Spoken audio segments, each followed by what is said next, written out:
If you have a hard time saving money now, just imagine how much harder it would be if you were 70 or even 80 years old. Even if you contribute a few $100s a year, that's still way better than saving nothing. Every dollar you sock away now has potential to grow thousands of dollars later over time.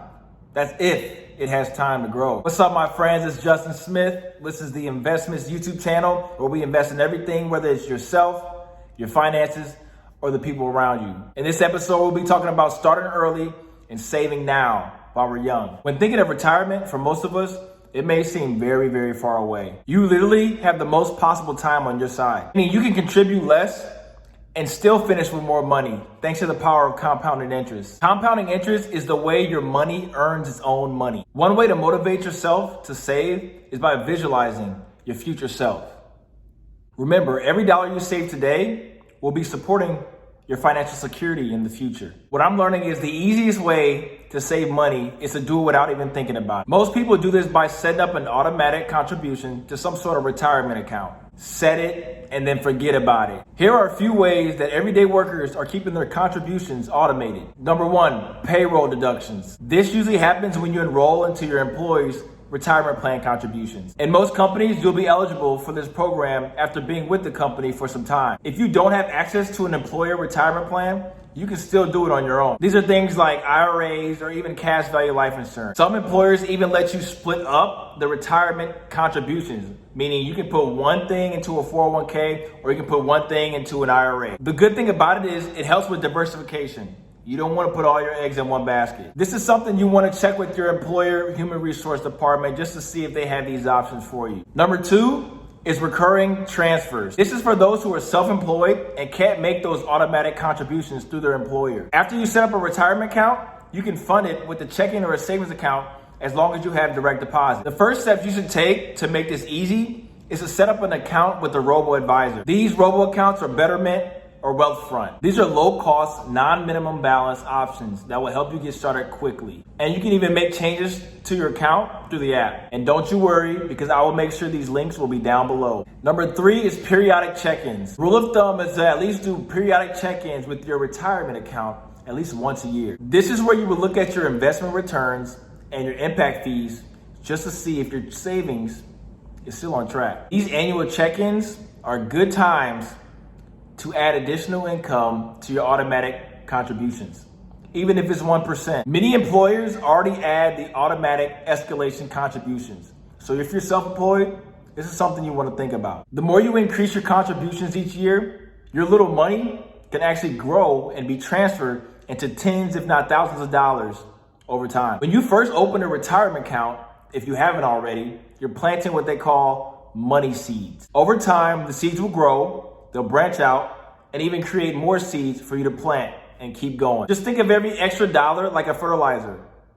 You plant it, you fertilize it, it grows faster and bigger. And of course, the longer your money or your seeds stay in the account, the bigger it'll grow. That growth is called compounding, meaning it'll grow more and more over time. Compounding is the reason why all financial advisors all over the world suggest that you start saving and investing early. Compounding depends on time, and obviously more is better. Plus, the compounding effect will actually continue, if not get better, when you retire. The money in your retirement account or investing accounts need to stay there for decades. And that means a portion of it will keep growing on its own. In regular non-retirement and investment accounts, those taxpayers are facing the biggest barriers. But with retirement accounts, the money that stays in that account are subject to not be a part of any taxation at all, which means it'll help your money compound much, much quicker. Let's compare the big difference that tax-free growth can make. Let's say you save $1,000 a month for 30 years. Let's also say your savings is earning about 6% annually,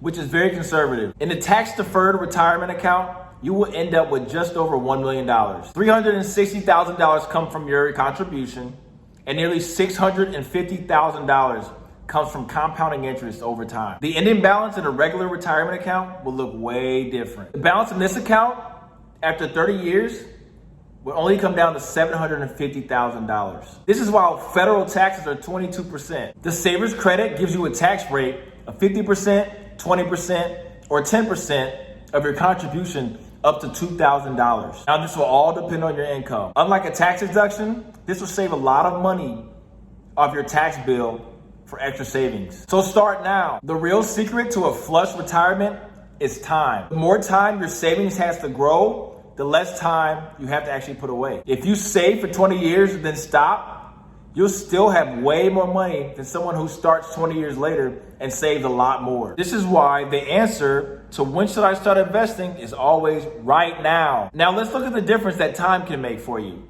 If you invest $200 for 40 years at that same conservative rate at 6%, you'll end up with about $400,000. If you start 20 years later and start saving $800 a month, you'll only end up with $375,000 after 40 years. In that example, you ended up earning $20,000 more, but spending $90,000 less. Are you familiar with catch-up contributions? In today's age, the IRS is letting those who are 50 years old and older make catch-up contributions to their retirement accounts for a period of time. Now, the biggest catch-up contributions are those who are with employers and have employer retirement plans. Now that's 401ks, 403bs, and even 457bs. During the year you turn 50 years old, you can add up to an additional $6,000 if your employer lets you. Now, 97% of employers will let you do this. Be sure to check with your retirement plans administrator to make sure this is feasible. Now, if you work with a smaller company who offers the simple retirement plan, SIMPLE retirement plan, you're only allowed to contribute as far as catch-ups up to $3,000. This again is only if your employer allows it. Catch-up contributions are also allowed for retirement plans like IRAs or even health saving plans. Whether you have a traditional or a Roth IRA, you can add up to $1,000 a year. Many may ask if you're able to add to your 401k and your IRA at the same time. The answer is yes. Now for the health savings account, you have to wait till you're 55 years old, and you can only add up to $1,000 a year. Non-retirement accounts matter too. Now, although there's a limit to how much you can stash away in your tax advantage accounts, you still have savings accounts and investments accounts that has no limit. Now, although these accounts don't have any special tax treatments, you can still benefit from compounding. Just like your regular retirement accounts, you can still benefit from these accounts. You just got to start early when it comes to saving. By the way, investing is not saving. People use the terms investing and saving interchangeably, but the two terms are not the same. Investing is buying assets that you hope will grow over time, but you risk losing everything. And savings means putting your money aside for later, somewhere where it can't be lost. Also, don't neglect those emergency funds. Now that you made it this far in the video, I'd like to tell you the most important thing about investing and retirement planning. Build up a sustainable emergency savings fund. The general rule of thumb is to have 3 to 6 months of your living expenses stashed away. These are the funds you would run to just in case you lose your job, you quit your job, and you want to start something new. You can also use these funds for large unexpected expenses. Blown water heater, your dog's hip surgery.